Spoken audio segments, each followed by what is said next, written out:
Hello, everyone. I have now seen two booktubers today, like within a few minutes of each other, put this tag up, the book fan behavior tag. And that was Kelly at Books I'm Not Reading and Gavin at Genre Books. Both I watch regularly. There are 15 prompts, so the 15th one is to tag others, and usually when I do, they don't do them. So if you see this and want to do it, by all means, knock yourself out. I wasn't directly tagged, and here I am. Question number 1. Do you carefully examine the condition of all copies of a book in a bookstore before buying one? No. But I will look over the one I have, and if it's if we're talking new books, then certainly. I just found a. Or we'll get to that in a minute because that actually. That's interesting. You'll see why. But if it's messed up, and I might check out the next one, but I don't go through each one and pick out the perfect copy. I mean, in used bookstores, what's the point? In newer ones, I guess it's just for the one copy. But I like the mix and match of perfect and used all on my bookshelves. So I don't necessarily go through all of them. If yes, well, guess that one's out. That's question 2. You are brazen about comparing them in front of others. Do you wait until it's quieter, or other customers have gone? No, I guess if I were looking through, I wouldn't really care. Question number 3, do you have a special book buying or book carrying bag that you use? I do not, and never. I mean, I have one because Barnes & Noble keeps trying to make me take them. So I took one day, but I don't walk in with this, and then I think about half the time I walk into a Barnes & Noble, I don't walk out with a book. So I would just walk in with a bag. Maybe I'd put that chocolate chip cookie because they give you those coupons. Put them in here. I don't use it, so. But I do have one that I kept around just for, maybe it'll help me move one day. Question 4, do you have any book reading superstitions? So, maybe this is a lighthearted question or something. I don't have any particular process I go through about reading or buying that I need to do to, even when you're not actually, believing in magic stuff, people go through a process. Like sprinters and athletes, they check their shoes, they tie them a certain way, they have a process they go through to help them concentrate, and I don't do that. I just grab the book and open. I don't have any process I need to do, and I don't believe in magic anything. I'm a full-blown atheist. I don't have that in me. Question number 5. This is a long read. This is a large question here. What if you were on a cruise ship in the Pacific Ocean? One evening, a freak wave washes you overboard. Though hanging on to some floating driftwood, you eventually are washed ashore on a deserted, sun-drenched island. During this time, your favorite book of all time is in a watertight sealed bag in a rucksack on your back, as luck would have it. Months go by. You build a shelter and fish for food. You are always hungry but never starving. One day you take a walk along the island's beach shore. At the far end of the beach, you come across a man cooking food on a table. He is real. He offers you a glass of ice-cold milk, a very large pizza with lots of topping and chocolate. I believe that's pronounced gateaux, with cream. Confused, you say you have no money. He says it's okay because you have 3 choices. You can A, give up your all-time favorite book for a meal and also get 1 meal a week for the next week. Or B, swap your all-time favorite book for 3 books on your TBR, which he can magically produce, though you get no food. Or C, walk away, get no food, and keep your favorite book. What do you do? So my first impulse would be to kill the man and take all his stuff, but if he can magically summon books, he might be some kind of wizard, and I can't take him in a fight. So I'll go the opposite way. I'm going to let him have my favorite book and take nothing in return. And hopefully he'll be so touched by this, and my favorite book will thrill him so much that he will use his magical powers to get me off this island. And then I can just go buy another copy of my favorite book. I broke the game. Oh. Been reading too much Dungeon Crawling Carl, I guess. Question number 6. What do you use as a bookmark? A standard bookmark, something sentimental, or a piece of... So I grabbed a book off the shelf just to use because it comes up in a question later. I found a bookmark. It's got a hologram on it. See it? Isn't that awesome? Star Wars Death Troopers. That's awesome. But now that I have it out, I'm probably going to wind up using it. The one I use the most, I got Grogu on a Star Wars bookmark there. And occasionally... I have these demon hands, so when you put them in your book, looks like something's crawling out of your book. These are a little on the impractical side, especially when you see it sticking over. So sometimes they catch, they don't quite sit right, and it's a little top heavy, so it's easy for it to fall out of the book. So every once in a while I'll make use of it, but otherwise it's just a nice little doodad to have. But if you want one, they're out there to get. They should have made this out of... Instead of this plaster, which usually breaks, as you can see, one of the claws came off. Like, make this whole thing out of rubber and make it bottom heavy so it stays in the book better. Number 7, do you buy more hardbacks or paperbacks, and why? Well, I guess the easy answer is paperbacks, because that's what mostly I have on the shelves. I definitely am more of a paperback person. They're just easier to handle than sitting there trying to fuss with a hardback book. But whatever they put on their shelves as a new book is what I'm going to get. Whatever's sitting there is what I'm going to get if I want to read the book. If you were to find a secret unpublished sequel manuscript to a famous book, what would it be a sequel to? So, Ian M. Banks' The Culture. It is a great big fat space opera series that just very popular. If what I would recommend, all you have to do is look up, it's called A Few Notes on the Culture. And that'll give you a rundown of what it's like. And that's what I happened upon first, and then started reading the books, and I love them. This was the last one. It's called Surface Detail. And I would love nothing more than to find a whole new sequel for these. The author did pass away, unfortunately, and so... can't get more. But each one of I can't remember how many there are in the series, but each one can be read individually. And I think most of them actually have quite a few passages that match the whole thing of A Few Notes on the Culture. Each book does explain itself, so you get the rundown. These super intelligent AI minds run the show. Human beings are kind of like pets to them. The culture citizenry don't quite look like us, but if you saw one walking down the street, that'd be kind of odd looking, but otherwise they basically humanoid.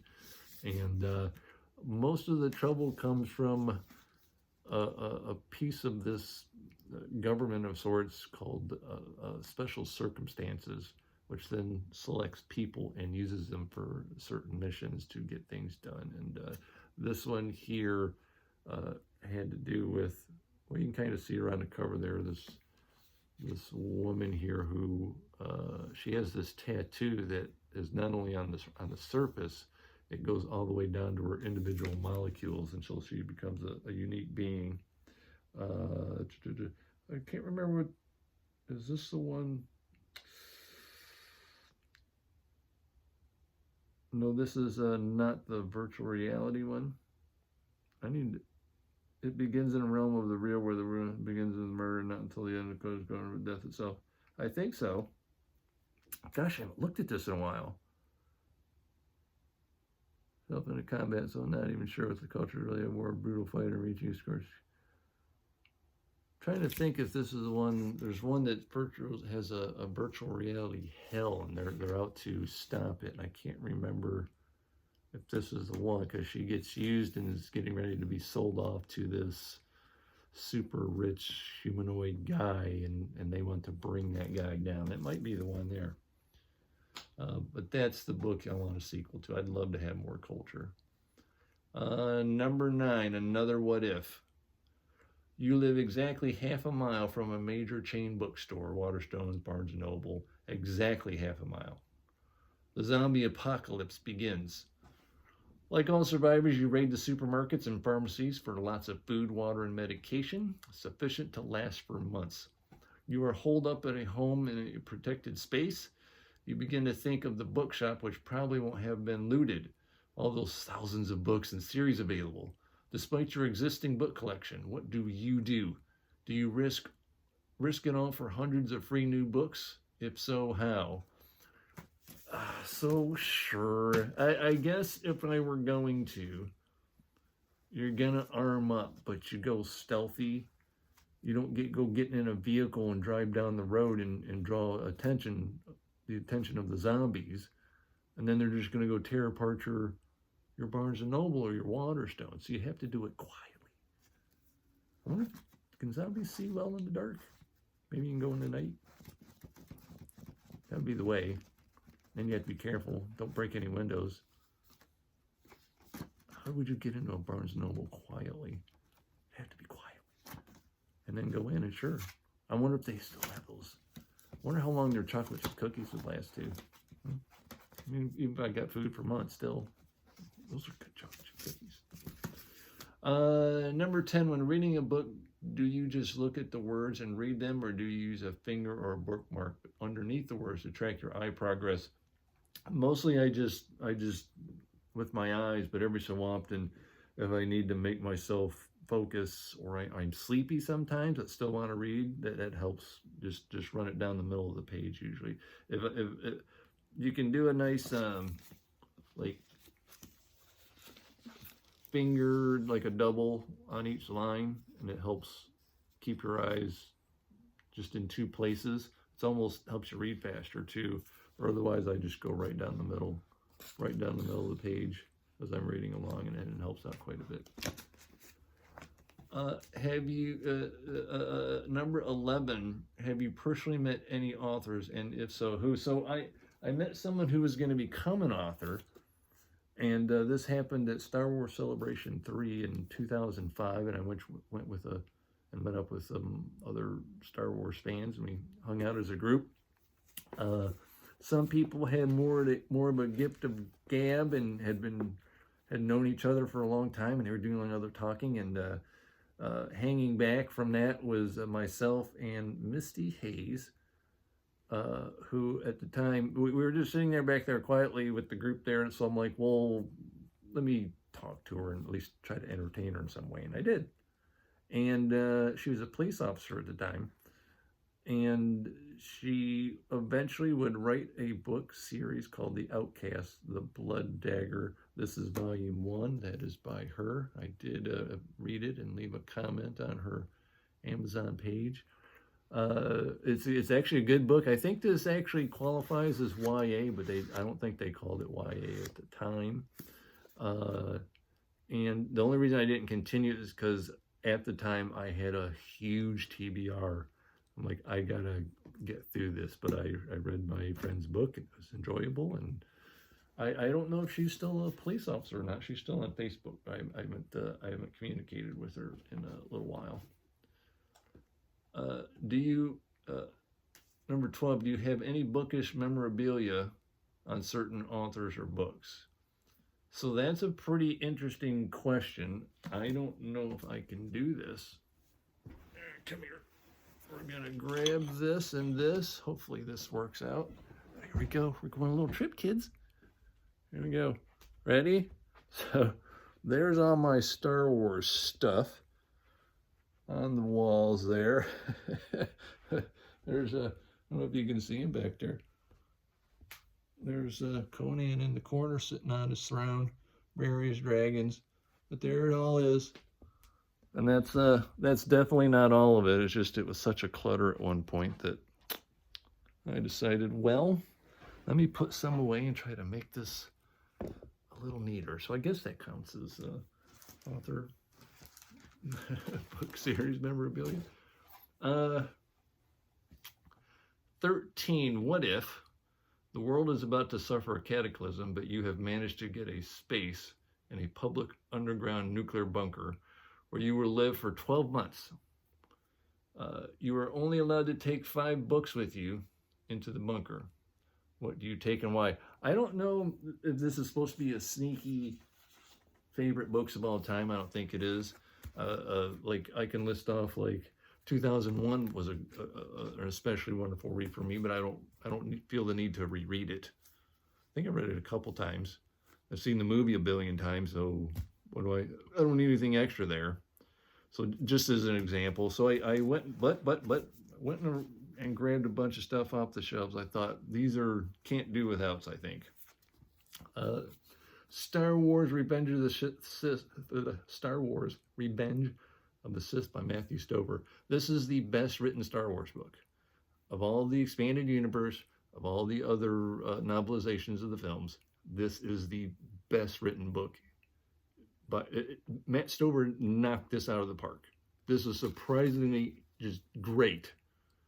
And if I assume a lot of booktubers watch Murphy Napier, she was this was voted by her on her Patreon out of the clear blue sky because she wasn't a Star Wars fan, and to just read this and jump in without any other knowledge of it. And because of this, she became a Star Wars fan, and she's talking all about Star Wars now on her Discord.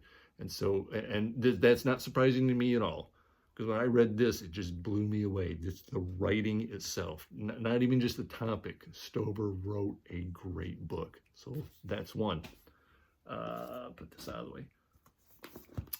My favorite fantasy series of all time has a favorite book in that series. This is the second one of Thomas, the Chronicles of Thomas Covent, the Believer. And this one this is opera in the form of a book, and I just loved it to death. This is how shall we say, Thomas Covenant paying a price for his deeds, his misdeeds, being a symbol for gods who got away with it in history. This is incredible. Maybe it's my favorite fantasy book of all time by default. I never recommend Chronicles of Thomas Covenant. It's just not for everybody, but hey, give it a go. Lord Palsbane. This one is actually the 4th in a series, but it's a standalone in the series. This is great hard science fiction without being too sciencey on you. And this is Evening's Empires by Paul Macaulay. It is preceded by a trilogy called The Silent War, but you don't need to read those to get this. I read this and went back and enjoyed it, so it's a really good series all the way through, but this I happened upon first and just loved it. It's one of my favorite books I've ever read. Hard science fiction in the outer solar system, little bits of not quite hard science fiction in it, but otherwise just good without even, giving you a quiz on science, and it works. And it's this kid he just lost his family in a space hijacking on their giant rotating ship, and now he goes to find out who was behind it all. And you've got found family betrayals. It's just good story writing. This here, I often have said that if it weren't for Neuromancer, this would be the cyberpunk book, and this is Snow Crash by Neil Stephenson. This is virtual reality. This is the real world and virtual reality mixed together when they need to. A hacker who has to work as a pizza delivery guy because now corporations with teams of hackers do things instead of just in an individual, and someone's trying to control the world with old ancient it's like it was a real world thing called the Me, and it was a system of government, a system of instructions for government. And the idea was that people were a little simpler then and easier to control. And this tablet, this villain unearths, if he broadcasts it across the world, he can control the world. And so here we go with this fellow here to stop him. Literally named hero protagonist, Hiro, and the greatest swordsman in the world. How did he say that? What is your sword going to do against all my guns? Well, swords don't run out of ammo. He was just, he had to be smarter than that. But just a freight train of a book. It's fast paced and fun to read.